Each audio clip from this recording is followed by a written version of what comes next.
Good afternoon, everyone, and thank you for joining our first telehealth learning collaborative of 2024. I'm Nancy Del Mastro, telehealth project manager at Adirondack Health Institute, working alongside my partners at Fort Drum Regional Health Planning Organization for the North Country Telehealth Partnership, and we're excited to have our first telehealth learning collaborative. We're going to start with one quick policy-related update from our partners at the Department of Health. So I'm going to turn it over to Kate Bliss before we get into our presentation. Hi, good afternoon, everyone. I'm Kate Bliss from New York State Department of Health. I wanted to just give a quick update on upcoming policy related to e-consults.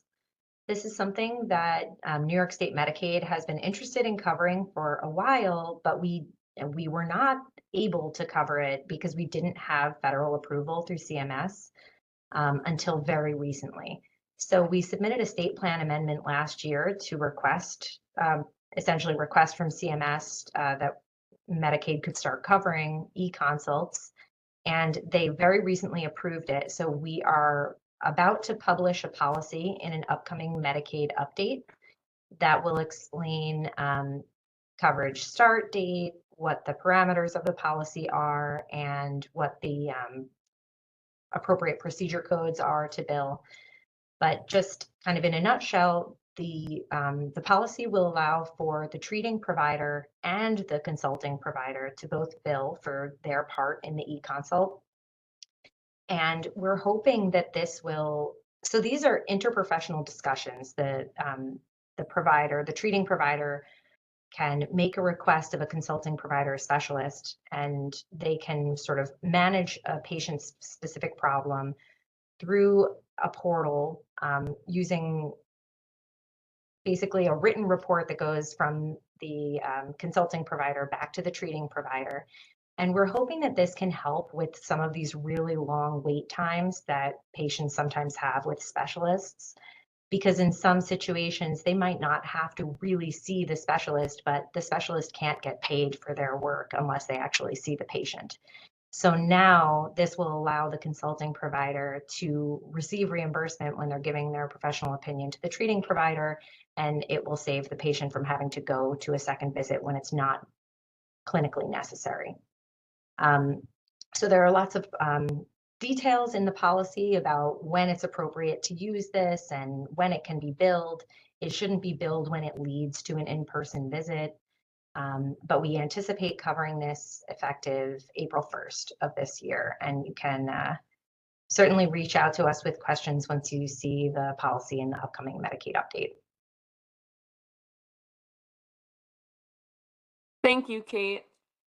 And to all of our participants, I'll have a summary of this written up in the notes document that will be circulated at the end of the week. And this is also being recorded and will be circulated and archived online as well. So if there are any questions, feel free to reach out to myself or Kate. You could write anything up in the chat or the Q&A boxes as well, or feel free to email us as well. So without further ado, there are no other policy-related updates to share for this meeting. So we'll turn it right over to Kim and the Care Compass Collaborative team, who are going to discuss a really awesome project that they had just wrapped up at the end of last year. So Kim, take it away. Thanks, Nancy, and thanks for having us. Go right into the next slide.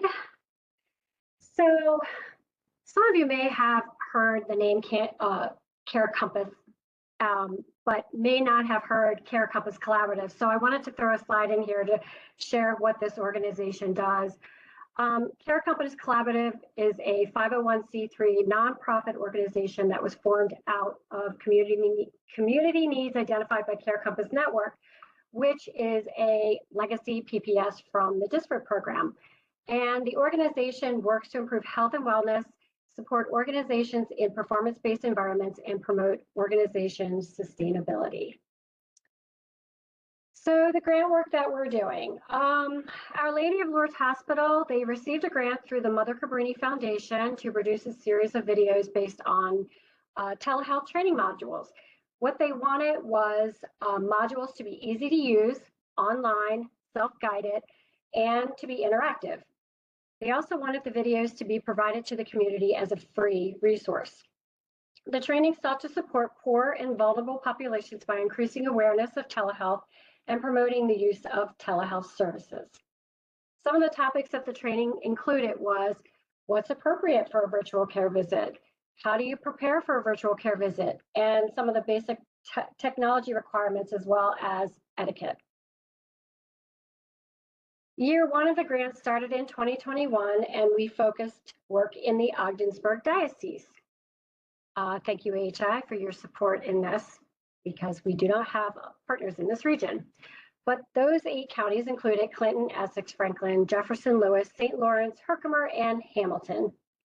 And then moving into year 2, we moved into the Southern Tier region to the following 9 counties, which is Durham, Chemung, Cortland, Delaware, Schuyler, Steuben, Tioga, and Tompkins. And that brings us to where we are this past year. So in 2023, the foundation had asked us to evaluate the impact of these trainings in these 2 areas. So I'm actually going to turn the slides over to Rachael Holler, who is our Manager of Strategic Initiatives, and she is going to share some of the findings that we came up with. So I'm going to talk a little bit about our evaluation process, the factors we looked at, and then we'll get into findings, which we hope are obviously some of the shared learnings for this work. So if you have an organization that's looking to do telehealth training, especially in a virtual format, we're hopeful that there are some learnings that we can share amongst the rest of you who are also collaborating on this kind of work. So in year 3, Cabrini sort of asked us to do an evaluation of the efficacy of the telehealth campaigns that we ran in years 1 and year 2. We proposed a methodology that essentially asked for some qualitative research questions for both in-depth interviews and focus groups. And then we also gathered some environmental factors, conducted some marketing campaigns, and gathered training information to kind of understand the impact, as well as some of the other factors that would inform, if we were doing future campaigns or other organizations were doing future campaigns, what they might keep in mind as they launch into that work.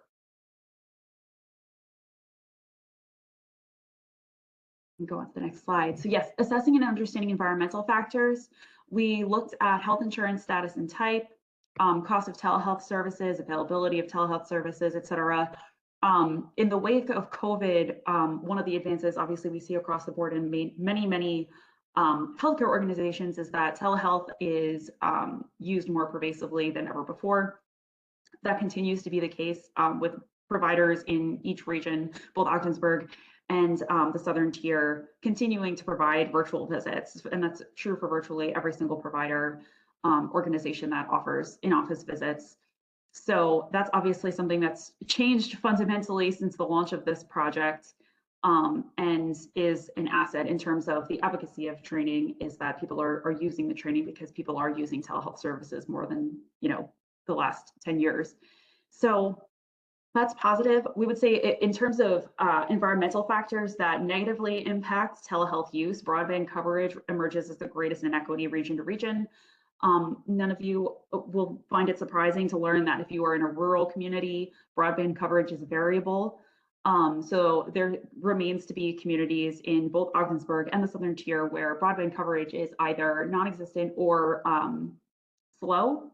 And that's just based on New York State's reporting of certain factors regarding the speed of internet connection. So that's a major barrier. There's definitely still communities that would struggle to use telehealth despite their understanding of telehealth. So that's important to keep in mind as we look at results. You can go on to the next slide. So marketing campaigns, I'll invite Melissa as our marketing manager. She's on the call today. If she has anything she wants to add, she may. Otherwise, I'll keep going. But interrupt me, Melissa, if I'm speaking out of school.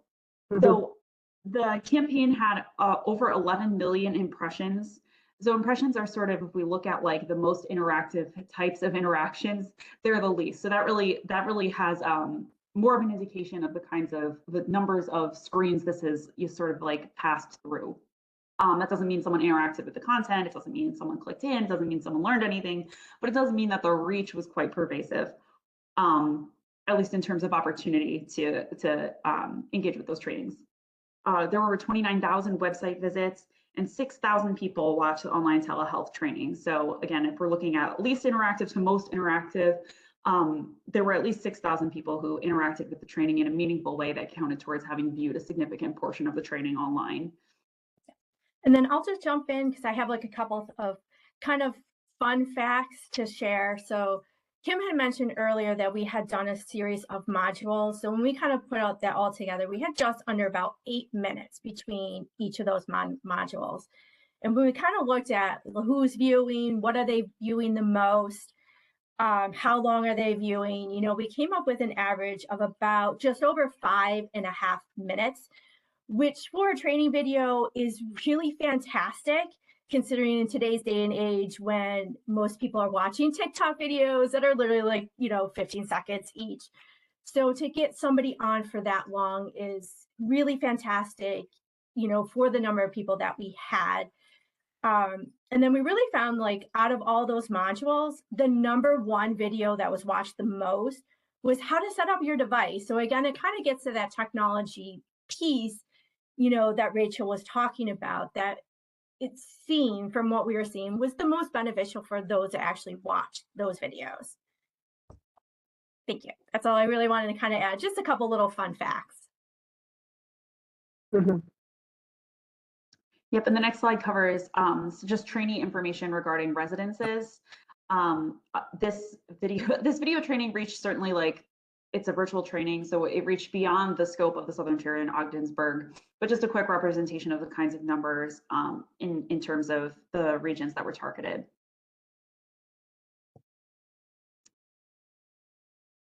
All right, assessing pre and post survey results. I won't spend a lot of time on this. In the initial project plan, there was a goal to really ask about sort of pre-screening versus post-screening questions. So before someone takes a training versus after someone takes a training would really be best practice. We really struggled to embed that into the software, I guess, used to develop the trainings. So that was a limitation in terms of the research that we were conducting. However, we did sort of retool our focus groups to say if we could ask those questions during the focus groups, that would help us understand sort of the impact of those trainings. So we did do that. We can keep going because we'll get to those findings in just a minute. Right, so we conducted a number of focus groups with which I'm sure many of you were involved in both recruiting for and participating in, so thank you very much. We conducted in-depth focus groups with community members, both in Ogdensburg and the Southern Tier, and that work really spanned the entirety of the summer last year. 5 were conducted in each region for a total of 10, and we interviewed about 99 people, so quite a significant scope of feedback. It was a mix of insurance coverage, so again, these are the kinds of things we ask about to make sure that we're not just excluding certain groups. And we had a pretty good spread in terms of age, income, residential setting, and insurance status. The majority of respondents indicated having used telehealth in the past. So again, we're living in a day and age where more people are using telehealth than ever, and that much is clear. Most are aware of their own providers' telehealth offerings, which is great. It means that word is getting out there that telehealth is available as an option and people are interested in using it. And 65%, so a little bit more than half, said, yes, in the future, I would like to use telehealth as an option. We'll get into some of the limitations and reasons why people prefer not to use telehealth in a minute. I'm sure most of them are not surprising. Yep. And in general, the North Country Telehealth Partnership likely contributed to this overall awareness of telehealth, at least in the counties located within the Ogdensburg Diocese. I know there's a lot of work that's been done leading up until this that contributes to that result as well. So findings. Some of the major findings, so we put all these things together and we say, what kind of story does this tell? All of these things together. From interviews, we found that technology utilization is strong, but connectivity issues persist. So there were respondents that said, yep, I have some limitations here. And we know that that reflects some of the broadband coverage issues that we're finding. Obviously, rural communities are disproportionately affected compared to urban communities and suburban communities as it relates to connectivity. Participants reported greater knowledge and understanding types of visits that can be completed using telehealth. So what was interesting is in our findings, people who participated in focus groups and interviews went into, so when we talk about pre and post surveys, before viewing the training, many people were aware of telehealth. And so in terms of general attitudes towards telehealth, we're talking about very small percentage changes in awareness or perception of telehealth options. However, when interviewed, people would describe the types of telehealth visits and found it surprising that there was the scope of telehealth options available to them. So again, this isn't so much about is telehealth possible? People are aware that telehealth is an option. However, people are reporting that they didn't know that they could complete a mental health visit using telehealth as an option. So for those of you that are looking to implement the findings into your work, when we talk about future campaigns and we talk about what kind of awareness can we build in our communities, some of those lesser known services might be helpful, or services that are typically overtaxed in healthcare. Focus groups also preferred step-by-step visuals included in the training. So again, to Melissa's point, our most viewed video was really about telehealth setup. And so people found it helpful to have training that walked them through the process of getting something set up, their device set up for a telehealth visit. And again, having that visual that allowed them to set that up real time along with the video, they found to be extremely helpful. And then lastly, we talked a little bit about this. The scope of services certainly was something that people were surprised by. And then again, the types of results that someone could get was also surprising. So again, people were largely aware that they could see their provider using a telehealth visit, but were surprised to learn the types of visits that they could be seeing their provider for. So an example of that would be picture-related diagnoses, dermatology, rashes, things like that.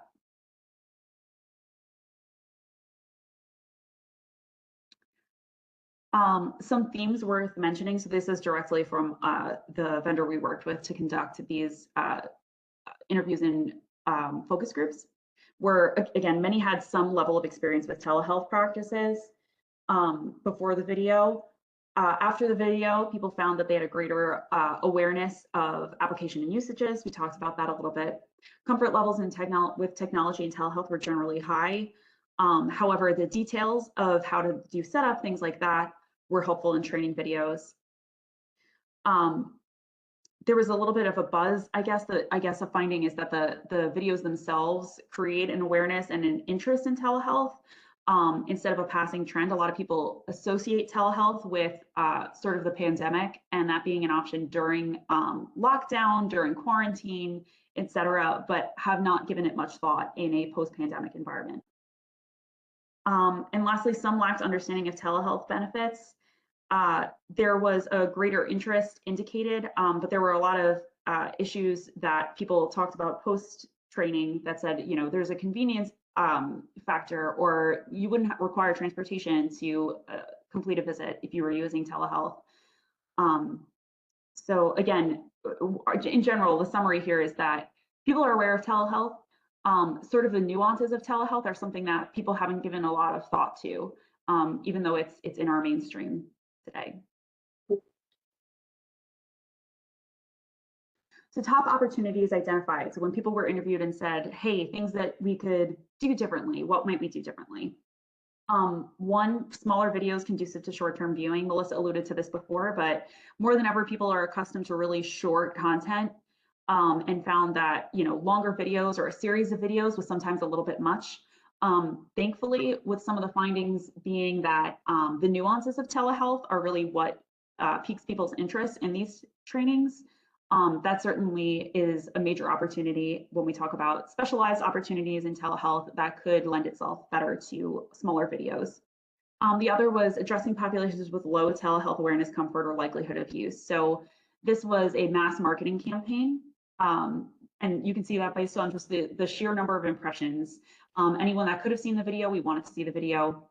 And we found that in our interview process, most people reported a comfort with telehealth, an awareness of telehealth, and their change in perception in post-video didn't change dramatically. But it begs the question, if we were targeting an audience that had a lower awareness of telehealth, or there were other barriers to telehealth, that could be an opportunity in a future campaign. And then again, lastly, targeting trainings to specific interventions. So if there are areas where we could be migrating out visits to a telehealth or a virtual visit format, that might be an area that we are specifically campaigning for in a future state where that's addressing some of our volume issues. Or another alternative would be, okay, for services that people just don't think of telehealth. So people are aware they can see their primary care through telehealth thanks to the pandemic, but they may not know that about specialty care. That might be an awareness opportunity as well.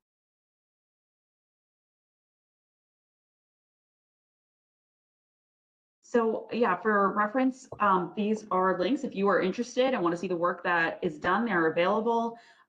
These videos are hosted online by the Luma One platform, and they are available until 2031. And certainly technology will have advanced so far that they'll be shocking in 2031 at that point. But feel free to share these links with your community or on your website or through social media, or if you have populations or people struggling in particular with telehealth use or setting up their device.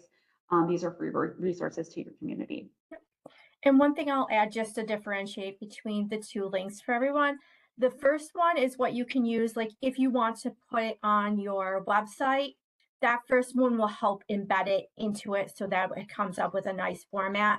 The second link below is kind of like the website we created where the video is housed for people to get to. So that's a perfect one to use if you had wanted to use it maybe in an email or social media or something. It can kind of direct them there really easily. Perfect. And that's all we have. That was really fast, but I just wanted to say thank you to all the organizations who did participate, and they're all listed here. It was quite a ride. A lot of you participated in both year 1 and year 3, so thank you very much. We do appreciate it, and we really do hope we have the opportunity to work with you in the future. Thank you so much, Kim, Melissa, and Rachel. I did put both of the links in the chat, and then if it is okay with you, I'd also like to share a PDF of the slides with the notes so anyone could reference some of the information that you had shared throughout the presentation.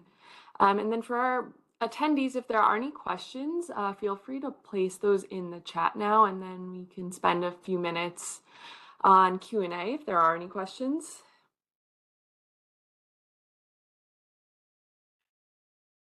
And then while I wait, I'll just go over some of the other items I had in our agenda that was circulated. There are a few new resources. There's a similar training site, but more geared towards our providers from the Northeast Telehealth Resource Center. There's a few new telehealth trainings available on Telehealth Classroom. That's linked in the agenda. I'll make sure it's also linked in the notes. There's also a new resource for telehealth for persons with disabilities, also from Netric. I included a few articles and then links to some upcoming webinars and other events. A few have since passed, but I'll make sure to put the links for recordings for 2024, telehealth policy updates from the Center for Connected Health Policy, future of remote patient monitoring is coming up from the Bipartisan Policy Center, some really good educational opportunities. And then I also have in the document our schedule for our upcoming telehealth learning collaboratives. As a reminder, we host these bi-monthly, so our next meeting will be March 18th, always 2 to 3 p.m. And then I also did create a new form if anyone is interested in presenting at our upcoming learning collaboratives, a similar project like the Care Compass one, or just has any information you'd like to share with our partners. We do have an interest form now for 2024 that we will be tracking. So all of this will be in the notes document. And then I do see one question that came through for our presenters. Did you happen to capture the platforms that were mostly used by participants? For example, if folks were looking at those trainings via cell phone, laptops, desktop, tablet. Yep. So we did actually capture that in the bulk of it was still primarily like a laptop or desktop computer. However, very surprisingly was mobile phones were not that far behind. You know, you're only talking about like, say, if on digital media, these numbers are fictitious, but like if 20,000 people had seen something on a laptop, like it was 19,000 were on mobile devices.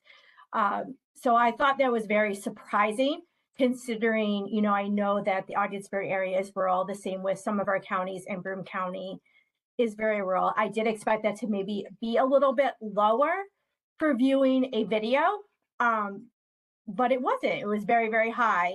Tablets was our third device, but that was a very, very small number. You're only talking about maybe like 100 per area. Great question, though. And I don't know if you mentioned this, but do you know how many different organizations did embed the videos on their own websites or anything like that? You know what? I have no idea, to be honest. I don't think it was very many at all that did, maybe one or two in each region. It was very small. Yeah, I'm just thinking of what sort of opportunities in the future there are for some of our healthcare providers to utilize the trainings more frequently, and what else we can do to share this. I know I had circulated it quite a few times, but just looking in the future, do you plan to do any updates or continue on with this work? As of right now, I think we're just kind of seeing what the videos do. At this point, it doesn't mean that there won't be future updates, or we may, eventually get asked to do a different region. But right now, we're kind of just really getting the videos out there to the community. And then kind of like on what you said, Nancy, if someone wants to use it, like a provider, community organization, and they want even just something unique, like a very unique link, so that way they can track their own results, that's something that we can actually do in the system. And then we can just kind of pull results, just, if they want to see how it's doing for maybe their particular clients. Awesome. Yeah, I think there's a ton of opportunity with that, which would be great. And I think, yeah, mentioning that the setting up the device module was the most used is really important for our healthcare partners to know. If they didn't have any sort of guidance for their patients, this is something that might be really useful for them. Yeah, actually, one of the things that came out of the focus groups is the idea of running these videos in the physician's offices, because you're sitting there and you're not doing anything, like right in the patient room, instead of to have them have something to look at. But I think it was very surprising to a lot of people the types of visits that could be done over telehealth.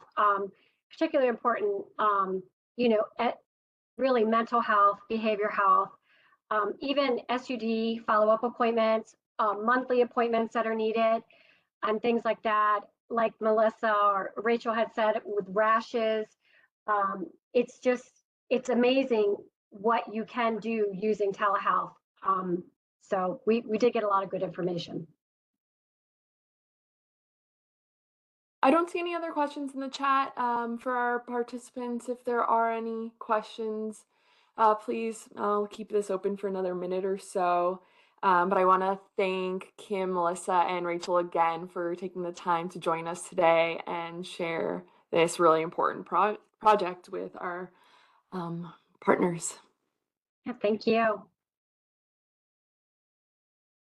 So last call, and as a reminder, I'll be circulating notes document, the recording, and the slides. And then, of course, I'll have the contact information for our presenters too, if you wanted to just follow up directly with them, or feel free to email me with any questions, and I'd be happy to put you in touch with anyone, Kate from DOH too, if you had any questions about the e-consult updates. But I'll be sure to keep everyone informed via email as the policies at the state become published.